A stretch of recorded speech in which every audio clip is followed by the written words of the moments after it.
Tonight, we travel back to the year 1204, to a city that had stood for nearly 1,000 years. A city of golden domes, of quiet courtyards, of sea air drifting through stone streets. Constantinople. It was not just a city. It was the center of a world.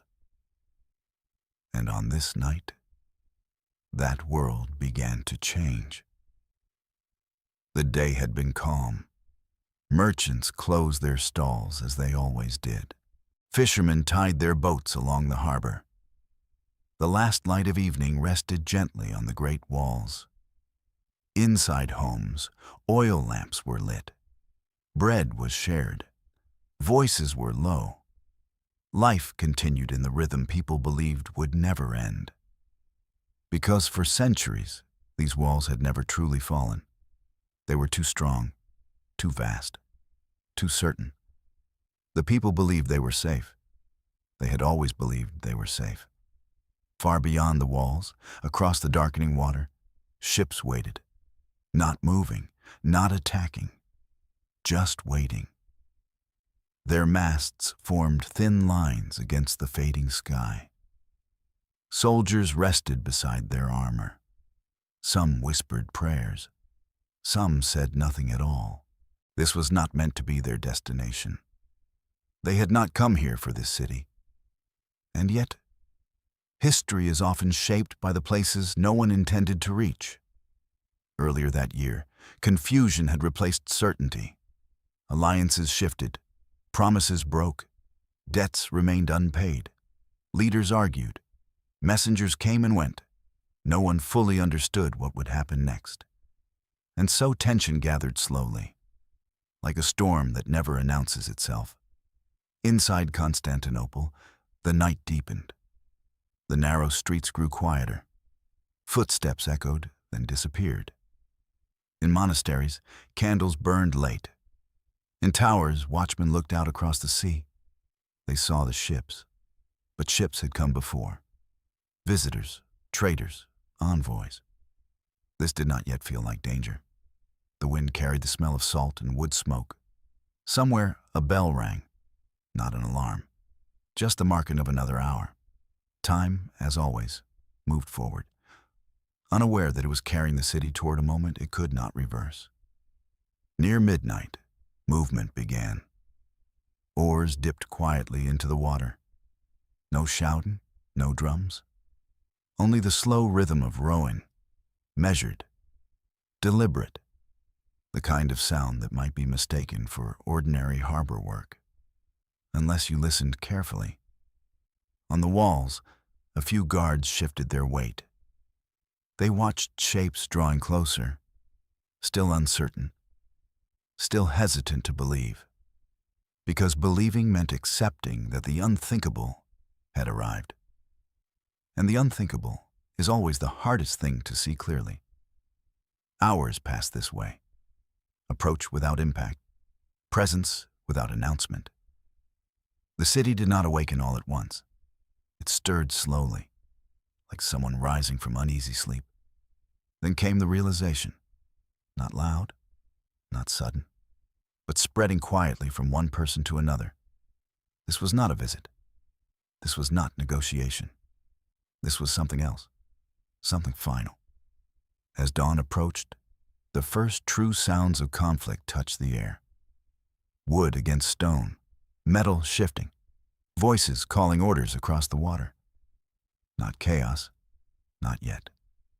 Just the beginning of strain. The great walls, which had resisted armies for generations, now faced a different kind of challenge. Not only force, but persistence. Not only weapons, but exhaustion. History is rarely changed in a single instant. It bends gradually, then all at once. Inside the city, people woke to uncertainty. Rumors moved faster than truth. Some gathered belongings, some went to churches, some simply stood in doorways, unsure where to go. The familiar streets felt different now, too quiet, or suddenly too loud. Even the light of morning seemed altered. Ships pressed closer. Ladders rose. Defenses answered. Yet the struggle did not feel like the grand battles described in heroic stories. It felt confused, uneven, human, because history is lived by individuals, not legends, and individuals are often afraid. By midday, smoke had begun to appear in thin columns, not yet widespread, just enough to be noticed, just enough to suggest that control was slipping. Within monasteries, prayers continued. Within markets, abandoned goods lay where they had been left. A sandal in the road, a basket overturned, a door swinging gently on its hinge.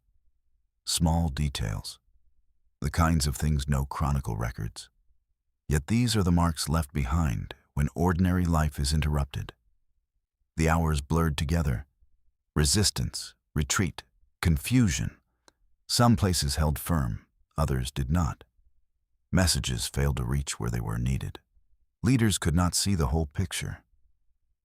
And so decisions came too late, or not at all. By evening, the city that had seemed eternal began to feel fragile.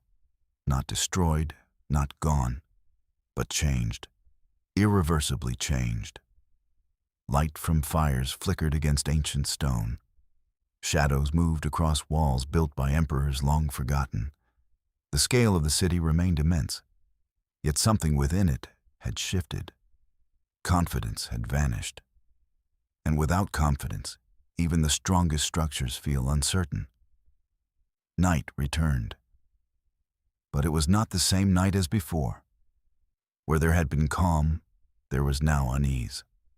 Where there had been routine, there was now silence filled with questions. People waited, listened, hoped the worst had already passed. In some quarters, there was stillness. In others, movement continued. The city did not fall in a single dramatic moment. It yielded slowly, piece by piece, hour by hour. Those who walked its streets that night could not have known how historians would later describe these events. They did not think in terms of eras ending. They thought about finding water, finding family, finding safety. History feels vast when viewed from a distance. But up close, it is made of very small decisions. By the second dawn, Constantinople was no longer the same center of the world it had been only a day before. Its identity had shifted, its future redirected. The transformation was not yet fully visible, but it had begun. And beginnings, even quiet ones, carry enormous weight. In the days that followed, people adapted. They always do. Markets would one day reopen. Footsteps would return. Voices would fill the streets again. But memory would remain. A memory of the night when certainty disappeared. Empires rarely end with a single sound. They fade. They fracture. They change shape. And those living through them often do not realize what had been lost until much later. If you had stood on the shoreline that evening, you would still have seen the same sea, heard the same waves, watched the same gulls turning in the sky. Nature does not pause for human events. It continues, steady and indifferent. And so the city endured, not as it had been, but as something altered, a place carrying both its long past and the quiet mark of that single turning point in 1204. Now, as we leave this moment behind, imagine the lamps being extinguished one by one, the streets growing still again, the sea returning to its endless rhythm, history moving forward, slowly, always slowly, until another night, in another century, brings change once more. Rest now. The city and its story will remain.